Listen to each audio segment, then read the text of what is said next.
Hey there, I'm Bellisons, and this is the creation of me. So this isn't a Sims 4 custom content video, but rather the time lapse of me making my avatar that you see in the bottom corner now, and has been in my recent voiceover videos. There's a couple of reasons behind why I wanted to make a Vroid for myself. First, for these voiceover videos, I wanted something a little bit more interactive and personal. Second, I wanted to explore the idea of live streaming over on Twitch, and again, it'll be a bit more personal. And then thirdly, I saw it as a way to get back into creating 3D characters, but in a different and more interesting way. Because, fun fact, while creating Sims 4 custom content and mods is what introduced me to 3D modeling and animation, I do much more than just that. So this is a Vroid of my character, Meraki. She's a tiefling character that I've had for a little while now since I started playing D&D, and I got really attached to her, and you may have also seen her in sim form before.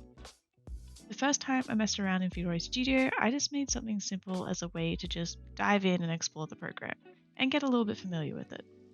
I just made a recreation of me using stock settings in Vroid Studio and experimenting with custom textures. Nothing much more fancy than that.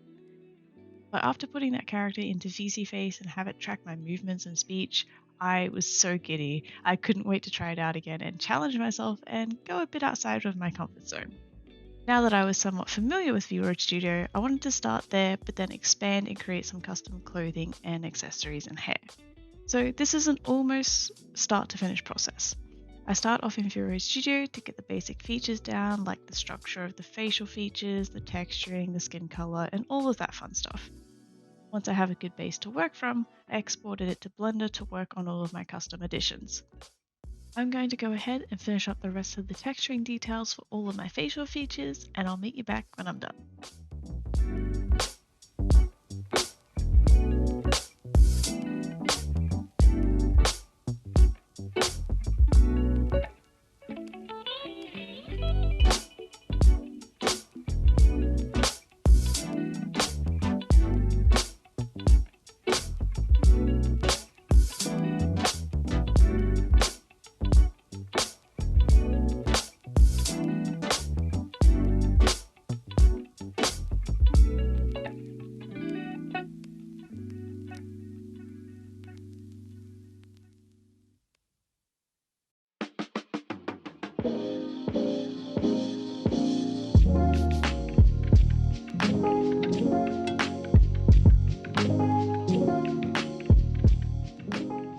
The first thing I tested out was the horns to get familiar with the process of importing to Unity and exporting as a compatible VRM. After missing steps and having to redo them over and over, I started getting the hang of it. I'm still not really confident on the process, but it's not so daunting anymore. But now I can at least move on to other fun things like the piercings, the clothing, and the hair. There's some things I learned here and there though, just by getting in and creating and forming my own workflow, particularly that it's a lot easier to remove the clothes and hair and have the least amount of covering possible, because it can be harder to remove them and patch things up later. Making of the horns aren't anything too special, and I was familiar especially with the shape since I've made very similar ones for The Sims as custom content previously. I just extruded a curve for the main shape of the horns and another curve to control the taper. This makes it wider at the base and tapers it to a point at the end. I converted it to a mesh so that I had more control over editing the finer details of the shape, and individually add some loop cuts to shrink and widen to form the ridges. And this was just my quick test of the horns to make sure that I had the workflow and the process correct and everything was moving smoothly. I'd rather test things like this in stages before I go ahead and move on to the more complicated pieces and doing everything else just in case something is wrong and I don't know what is wrong with my limited knowledge and it's just so overwhelming or seemingly impossible to fix. I move on to texturing the horns and making them nice and pretty before moving on to the other things. I like to do most, if not all, of my texturing in Blender itself, but there are some points here and there that I decided to fix up in Photoshop instead. For example, it was a lot easier to make the ends of the horns gradient to black in Photoshop using layer modes, as I had already done all of the detail and the black was actually an afterthought. I did this to her ears as well to tie it all together. The earrings and accessories seemed like the easiest thing to move on to next, so I did that. I was originally planning on giving her a nose piercing known as a bridle bar, which is essentially just a bar that links two piercings on either side. You'll probably see it a little bit here and there, but I decided against the idea in the end, so I cut most of the footage out. The other idea that I had was to give her heart-shaped hoops in her earlobes. This was mainly because the sim character that I had made her from had them as well and I liked them, though again I decided against the idea mainly because I gave her lots of other piercings and I just thought that it clashed with the rest.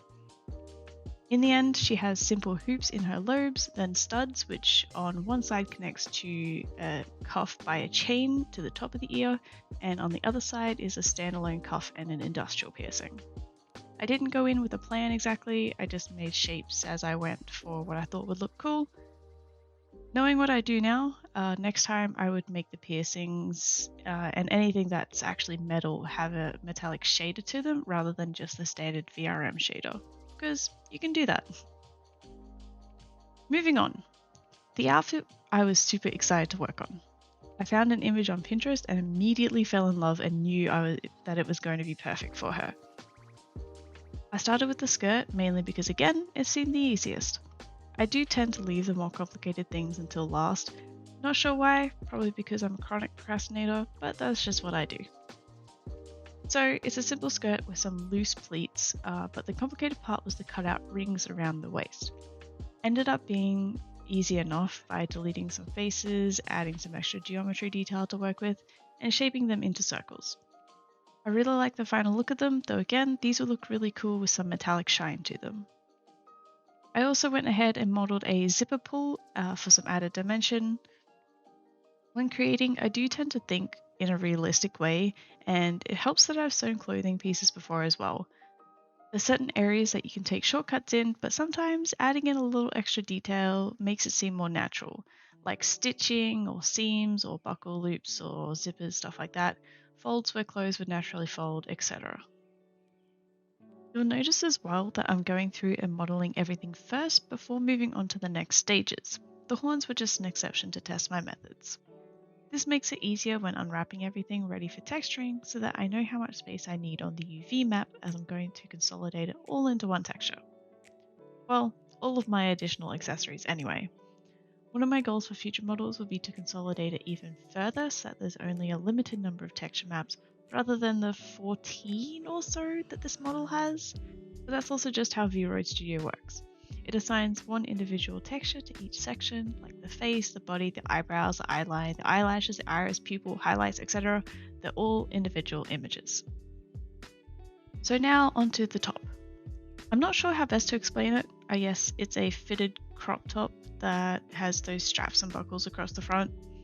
I actually forgot about the shape that I was creating at first and just got lost on autopilot.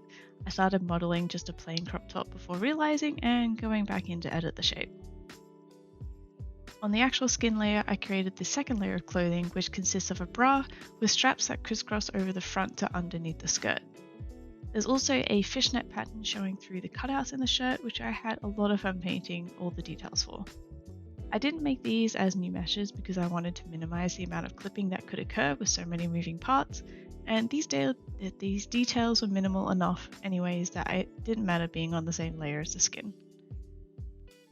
To create this form-fitting top, I find it easiest to start with a very small plane that I can extrude along the surface of the body using face snapping, and pair that with a shrink wrap modifier so that it wraps around the surface nicely.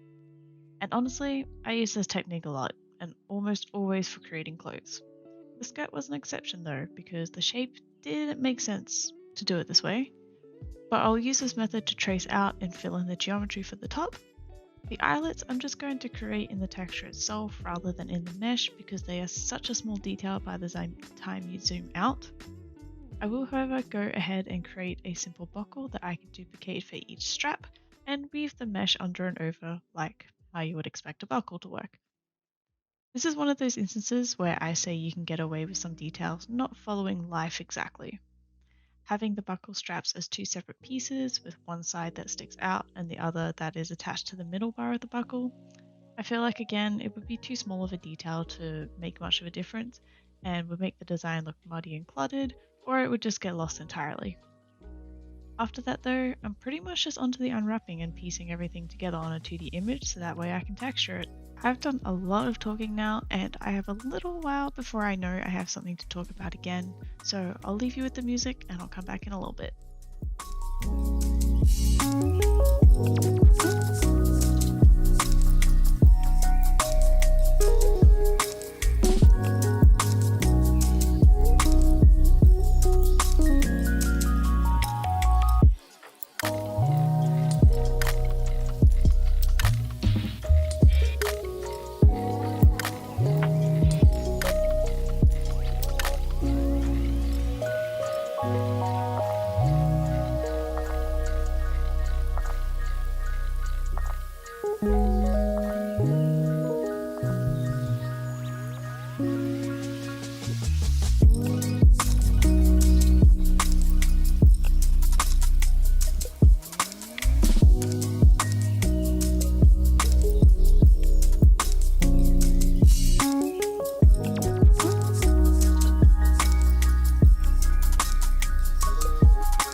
I didn't create the hair until after all the clothes were done because I wasn't 100% sure if I wanted to keep it similar to the Sims hairstyle I put on her or change it up a bit.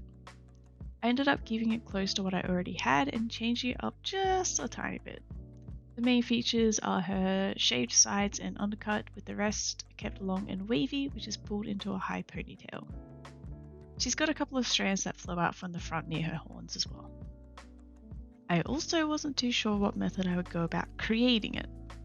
I've made hairs in Blender before for different purposes, but nothing that was ever too nice or too fancy.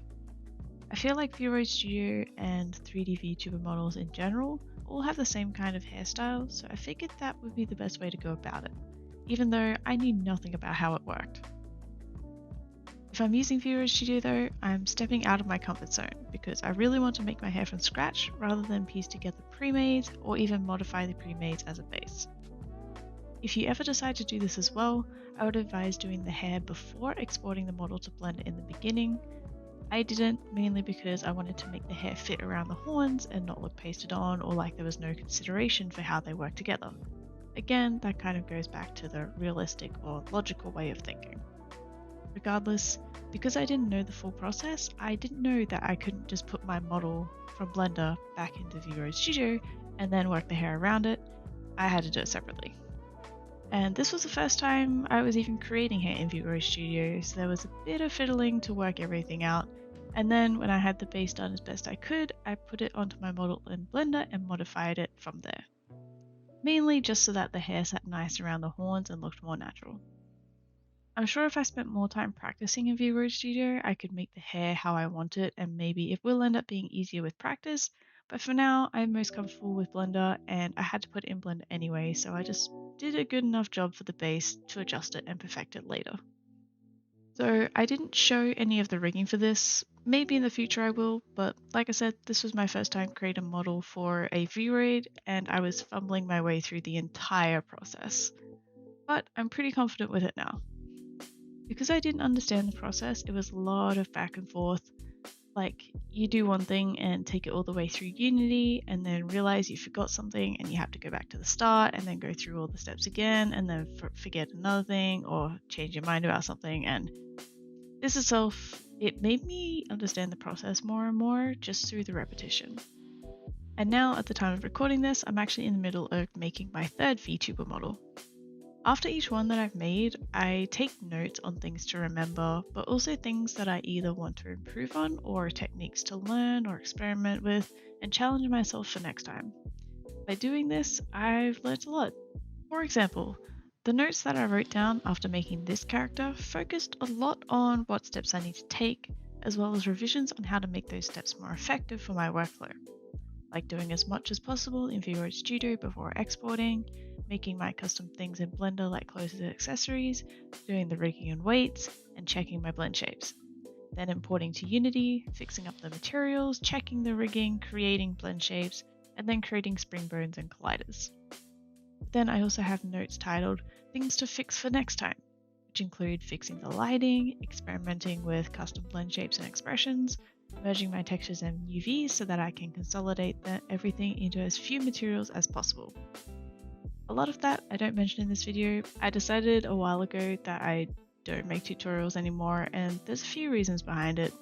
So that's why I'd rather talk about my experiences with creating, maybe some things that I've learned, rather than going step by step about every single tiny detail. And so this is the end result. I hope you enjoyed seeing a preview of what the behind the scenes kind of looks like. I appreciate you taking the time out of your day to watch my videos, and I'll see you next time.